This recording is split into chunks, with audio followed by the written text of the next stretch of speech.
बिस्मिल्लाहिर्रहमानिर्रहीम। अस्सलाम वालेकुम स्टूडेंट, उम्मीद है आप लोग खैरियत से होंगे। आज का जो मेरा लेक्चर है वो 9th फिजिक्स चैप्टर नंबर 6 है। तो डेफिनेशन है nuclear energy and soil arisen. ठीक है, तो सबसे पहले मैं आप लोग को न्यूक्लियर एनर्जी के बारे में बताऊंगी। अच्छा, यहाँ पर उसने न्यूक्लियर कहा हुआ है, तो लफ्ज़ ये जो न्यूक्लियर है कहाँ से निकला स्टूडेंट? न्यूक्लियस से। ठीक है, न्यूक्लियस के अंदर जो रिएक्शंस होंगे मुख्तलिफ तरह के, चाहे वो फिशन हो, फ्यूज़न हो, जो भी रिएक्शन होगा, उस रिएक्शन के दौरान जो हमारे पास एनर्जी हासिल होती है उस एनर्जी को हम कहते हैं न्यूक्लियर एनर्जी। ठीक है, तो इसकी जो डेफिनेशन है, डेफिनेशन कहते हैं it is a form of energy which is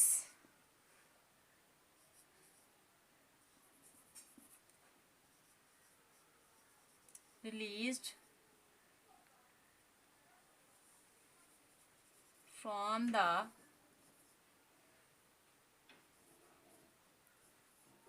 nucleus due to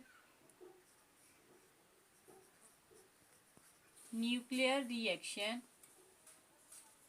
और वो जो न्यूक्लियर रिएक्शन है वो कौन से है हमारे पास? Such as fission and fusion reaction. ठीक है, ये हमारे पास कौन सी होती है एनर्जी? ये एक ऐसी एनर्जी होती है जो हमारे पास दो रिएक्शन है, उस रिएक्शन के दौरान जो खारिज होगी एनर्जी, और वो रिएक्शन हमारे पास कौन से है? फिशन रिएक्शन, और हमारे पास दूसरा कौन सा है? Fusion reaction. अच्छा, यहाँ पर ये जो फिशन और फ्यूजन का मैंने जिक्र किया है, तो आप लोगों ने ये इंशाल्लाह 10th क्लास में पढ़ेंगे। चलो यहाँ पे थोड़ा सा हिंट मैं बता दूं कि फिशन रिएक्शन क्या है हमारे पास और फ्यूजन रिएक्शन हमारे पास क्या होता है। ठीक है स्टूडेंट, ये जो फिशन रिएक्शन होता है ना, ये चेन की तरह का रिएक्शन होता है। ठीक है, इसमें हमारे पास एक न्यूक्लियस या एक एटम जब 3 न्यूट्रॉन से आपस में ये टकराएगा तो आगे मजीद ये जो है वो 2 एटम खारिज करेगा, बेरियम और क्रिप्टॉन। ठीक है, और साथ ही हमारे पास क्या खारिज करेगा? मजीद आगे 3 न्यूट्रॉन खारिज करता है। ठीक है, इसी तरीके से यहाँ पर ये भी इसी तरीके से बेरियम और क्रिप्टॉन जो है वो खारिज करेगा, और साथ हमारे पास ये कितने खारिज करेगा? ये हमारे पास 3 न्यूट्रॉन खारिज करेगा। इसी तरीके से यहाँ पर भी जो है वो इसी तरीके से होगा। ठीक है, तो ये वाला रिएक्शन होता है ना स्टूडेंट, ये हमारे पास कौन सा रिएक्शन होता है? ये हमारे पास फिशन रिएक्शन होता है, जिसमें एक चेन बनती है। ठीक है, कोई भी एक एटम है जब दूसरे एटम से टकराएगा वहां से क्या खारिज करेगा? वो 3 न्यूट्रॉन खारिज करेगा, और साथ ही वो कितने एटम खारिज करेगा? 2 एटम खारिज करेगा, बेरियम और क्रिप्टॉन। ठीक है, इसके अलावा बेरियम और क्रिप्टॉन के अलावा कोई और भी एटम यहाँ पे खारिज कर सकते हैं। तो ऐसे रिएक्शन को हम लोग क्या कहते हैं? Fission reaction. और दूसरा यहाँ पर जो उसने फ्यूजन कहा हुआ है, फ्यूजन कहते हैं कि जब बहुत ज्यादा न्यूक्लियस आपस में मिलेंगे तो एक भारी एटम बनाएंगे, तो उस रिएक्शन को हम कहते हैं फ्यूजन रिएक्शन।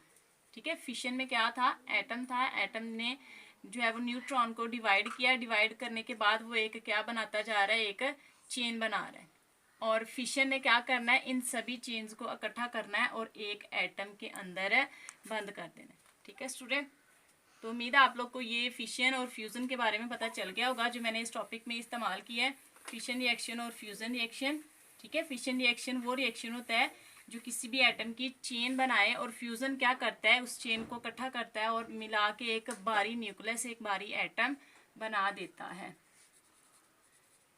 एग्जाम्पल देखते हैं इसकी स्टूडेंट, इसके बेशुमार एग्जाम्पल्स हैं। तो यहाँ पर जो मैंने आपको एग्जाम्पल्स बतानी है, अब उसने कहा है कि यहाँ पर रिएक्शन होने हैं, वो भी न्यूक्लियर रिएक्शन होने हैं। अब न्यूक्लियर रिएक्शन क्या है? सूरज में भी तो रिएक्शन हो रहे हैं। ठीक है, सूरज में रिएक्शन हो रहे हैं, और वहां से भी जो हमारे पास एनर्जी हासिल होती है वो हमारे पास कौन सी होती है? Nuclear energy. ठीक है, द एनर्जी कमिंग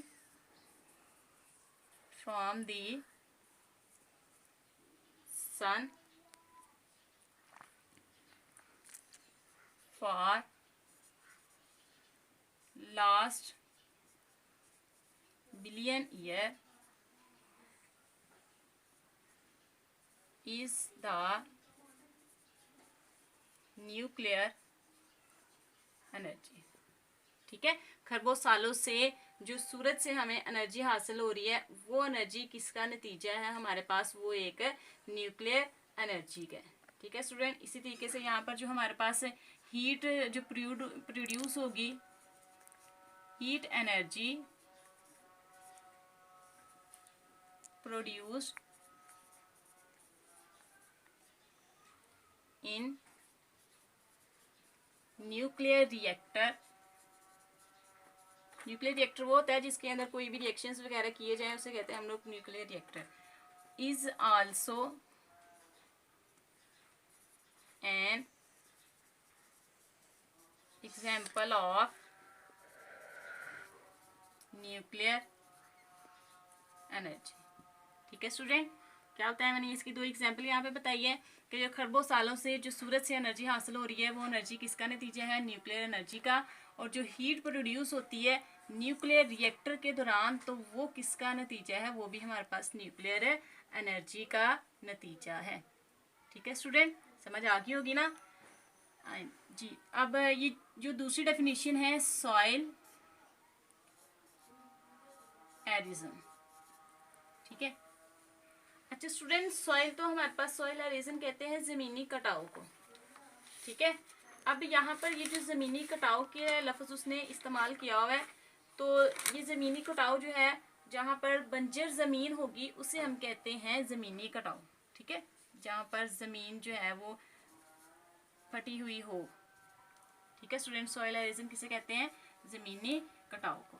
अब जमीनी कटाव क्या है, आप लोगों ने अक्सर देखा होगा, टीवी में देखा होगा कि जैसे वो बंजर ज़मीन हो और उस ज़मीन के अंदर ये छोटी छोटी जो है वो ये यहाँ पर मख्फी दरेड़ें जो है वो होती हैं। ठीक है, यहाँ पर, और वहाँ पर जो है वो कोई भी चीज़, ये दरख्त वगैरह नहीं उगा सकते, क्योंकि वो ज़मीन क्या है, हमारे पास बंजर है। और वो ज़मीन कब बंजर बनती है, जब बहुत ही ज़्यादा मिकदार में सैलाब आए, और सैलाब क्या करे, चट्टानों से मट्टी के ज़र्रात जब बहा कर लेकर जाएगा, तो जाहिर है फिर नीचे जो है वो बंजर ज़मीन रह जाएगी, और उस ज़मीन को हम क्या कहते हैं, सॉइल एरिजन। ठीक है, जब बारिश का पानी नशीबी इलाके की तरफ बहता है, तो उसमें जो काइनेटिक एनर्जी है वो हो जाती है तब्दील थर्मल में, और बहते हुए पानी की जो काइनेटिक एनर्जी है चट्टानों से मट्टी के ज़र्रात को बहा ले जाती है। ठीक है स्टूडेंट, और उसे हम लोग क्या कहते हैं, सॉइल एरिजन। तो डेफिनेशन इसकी करते हैं, द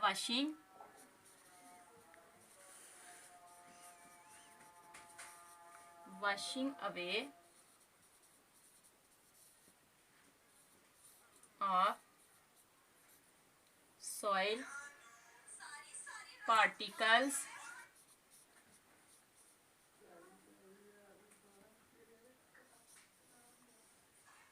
of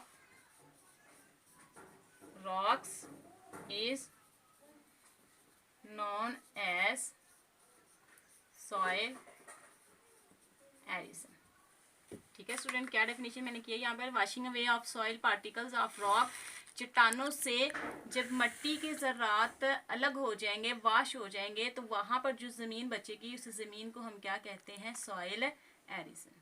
ठीक है स्टूडेंट, क्या था आज का मेरा लेक्चर जी, मैंने जो है वो दो डेफिनेशन थी, nuclear energy and soil arisen. तो न्यूक्लियर एनर्जी के बारे में मैंने बताया हुआ, न्यूक्लियस के अंदर जो हमारे पास रिएक्शन होंगे और उस दौरान जो एनर्जी खारिज होगी, उस एनर्जी को कहते हैं हम लोग nuclear energy. It is a form of energy which is release from the nucleus. ठीक है, एनर्जी की किस्म है जो न्यूक्लियस से खारिज होती है ड्यू टू न्यूक्लियर रिएक्शन। जब न्यूक्लियर रिएक्शन होगा, और वो रिएक्शन कौन सी होगी, फिशन रिएक्शन और फ्यूजन रिएक्शन। फिशन के बारे में मैंने बताया हुआ है कि चेन रिएक्शन बनती है, फ्यूजन में क्या बनता है, वो चेन सारी इकट्ठी होकर एक बारी एटम बना देती है, वो होता है फ्यूजन रिएक्शन। ठीक है, ये आप लोग 10th क्लास में इसकी मजीद जो है वो इन्फॉर्मेशन पढ़ेंगे। एग्जाम्पल थी इसकी, एग्जाम्पल्स हमारे पास इसकी जो है वो मैंने दो बताई हैं। खरबों सालों से जो सूरज से एनर्जी हासिल होती है, वो भी किसका नतीजा है, न्यूक्लियर एनर्जी का। फिर उसके बाद न्यूक्लियर रिएक्टर के दौरान जो हीट एनर्जी पैदा होती है, वो किसका नतीजा है, हमारे पास किसकी एग्जाम्पल है, न्यूक्लियर एनर्जी की। ठीक है, उसके बाद मैंने यहाँ पे सोइल एरिजन बताया हुआ है कि जब बारिश आएगी तो चट्टानों से मट्टी के ज़र्रात को जब बहा कर लेकर जाएगी, तो वहाँ पर जो ज़मीन रह जाएगी, उस ज़मीन को हम क्या कहते हैं, सॉइल एरिजन, ज़मीनी कटाव। तो स्टूडेंट, उम्मीद है आप लोग को समझ आ गई होगी। खुश रहें, दुआ में मुझे याद रखें। अल्लाह हाफिज़।